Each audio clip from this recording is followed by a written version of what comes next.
Now we are going to dive into one of the coolest 3D effects in Premiere Pro, the 3D screen effect. I mean, just look at it, isn't that mesmerizing? With this effect you can take things to the next level and have your footage pop like never before. Think about how boring it is to present information on a flat screen. Yeah. And the best part? This is super easy to do. First things first, we add a zoomed in LED screen picture on top of our footage, scaling it to fit the entire video. We then set the blending mode to hard light and bring down the opacity to about 13%. This gives us the illusion of being up close and personal with our monitor. Hello there.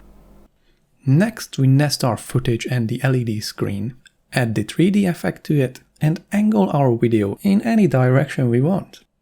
Also, by creating an adjustment layer and placing it on top of the nested video, create an ellipse-shaped mask and make it look like something like an eye shape. Select the inverted and add the blur effect to it. Just make sure that you feather it out, like a lot. This will give you the depth of field effect on your footage.